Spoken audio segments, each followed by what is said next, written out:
بسم الله الرحمن الرحيم.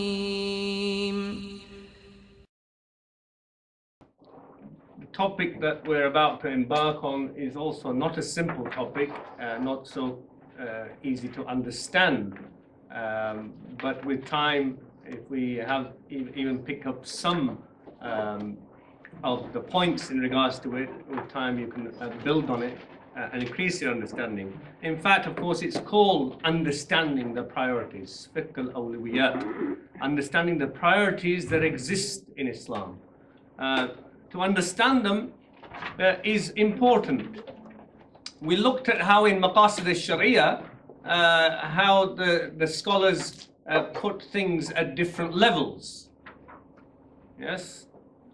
And amongst it were from the ahkam, from the rulings, were things which are fard, mandub, mubah, and makruh and haram. But what we saw from that all fara'id therefore were not at the same level. Everything fard is not at the same level. Some have priority over others. It depends on situation and context. Yeah? And all haram, we know, acts are not all the same. There are kaba'ir in haram and sagha'ir in haram. The major sins and the minor sins, why the fuqaha call them major and minor, because of the difference between things which are haram.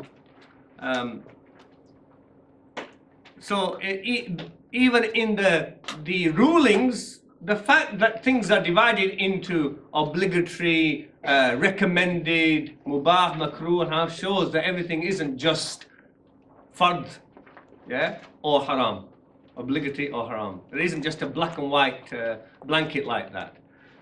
And that is especially so in regards to when you come to apply the rulings, rules and regulations and the deen in life and in society. Understanding the priorities in Islam is crucial in regards to application.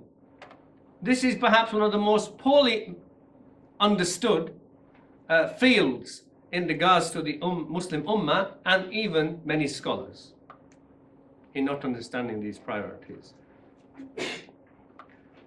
And as I said, it's crucial in real life situations because real life is not black and white. Real life has complexities in it. Things we have to, whenever we have to make decision, we have to look at pros and cons. Things don't just come in black and white. This is halal, this is fard, and this is haram. It doesn't happen like that in real life. So having an understanding of this is why fuqaha have deliberated on it, helps us to weigh up things, to see what to give priority to. Even if you take in everyday life, simple situations like choosing a school for your children, for those who are married and got children. It's not a black and white issue, is it? You don't say if I send to this school it's halal and if I send to this school it's haram, is it? You don't make the choices on that basis. You look at weighing the pros and cons in which school you're going to send. And you give priority to that which you weigh up to be the most advantageous. Even though it has negatives. Yes? And these priorities are especially important in the field of da'wah and reform. What are you going to give priority to? Are you going to get bogged down in nitty-gritty details, or is there bigger things which are more important? Bigger things which are more important. Some examples from the Quran is a story of Khidr. Khidr is mentioned in the Quran not by name, because the name comes from Sahih Hadith, as the companion who Musa alayhi salam met. On his journey, one of the things Khidr does, and it brings out this idea of giving one thing priority over the other, is that he comes across a poor man who's running a boat to take people across the river and making a charge for it. So when he arrives and they do the crossing, Khidr, after he's crossed the river, he damages the boat of this poor man.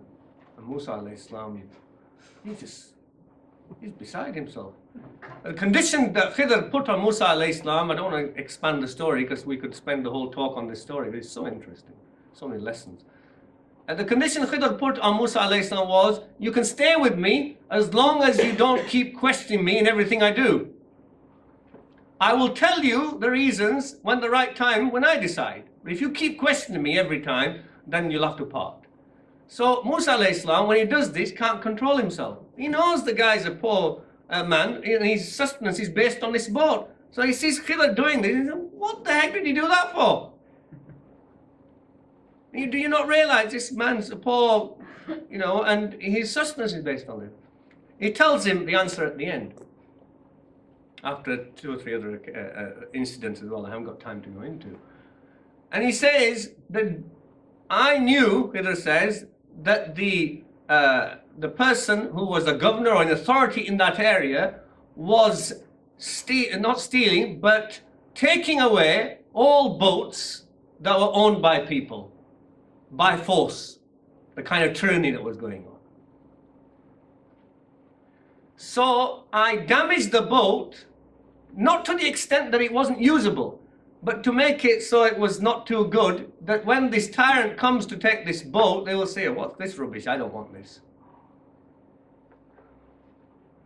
So here, what we have is what Khidr does, you could say, is an evil act, how Musa alayhi salam saw it.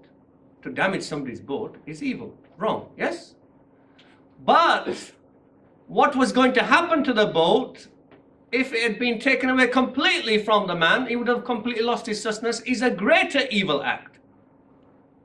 To avoid the greater evil, you take the smaller evil, when you have no other choice. And there was no other choice. Had he not done this to the boat would have gone completely. The way the boat was, it could still be used by the person for taking people across the river. So this is where priority is being given in weighing up what is of benefit. Although, when you look at it superficially without depth, you'll see, astaghfirullah, this is haram. You see? But because Khidr had been given special knowledge, as the Quran says, from Allah subhanahu wa ta'ala. He was under wahi as well. Who told him that? Allah subhanahu wa ta'ala told him. Allah subhanahu wa ta'ala gave him knowledge that Musa alayhi salam didn't have.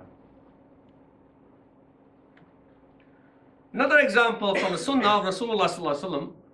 The Prophet sallallahu alaihi wasallam in the Sahih Hadith mentions to Aisha radiallahu anha after Fathu Mecca, after the victory over Mecca and coming back to Mecca from Medina, he said that he wanted to rebuild the Kaaba on its original foundations, which were laid down by Ibrahim alayhi salam, and include the Hijr in the original foundations.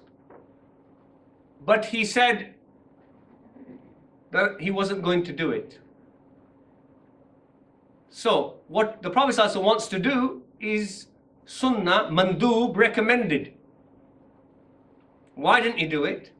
The Prophet ﷺ said, because he said to Aisha, he says, your people, meaning the Quraysh, are very close to the time of Jahiliyyah. In other words, they're new converts yet. I'm afraid that if I was to do that, it will become a big fitna for them. So, something which is recommended, mandub, sunnah, mustahab, the Prophet ﷺ doesn't do it because of the greater harm that it can cause, which will be the fitna. So he's weighing it up, even though it's something mandub. And this is seeing what is priority. What is priority? In da'wah, you saw Rasulullah sallallahu alaihi wasallam. You can imagine, he prays his salah before the hijrah in Mecca, and 360 plus idols are in the haram. The Sahaba and the Prophet sallallahu alaihi wasallam, Islam came to bash shirk and the whole idea of shirk, did it not? Idols are abhorrent to Islam. Especially when the Messenger of God is in haram praying his salah. How could you tolerate it? Imagine what some of us would have done. Why didn't the Sahaba and the Prophet ﷺ do a coup overnight and destroy all the idols? Because destruction of idol worship was the message of Islam. The Prophet ﷺ, he, in his wisdom, sees this is weighing up what is the objective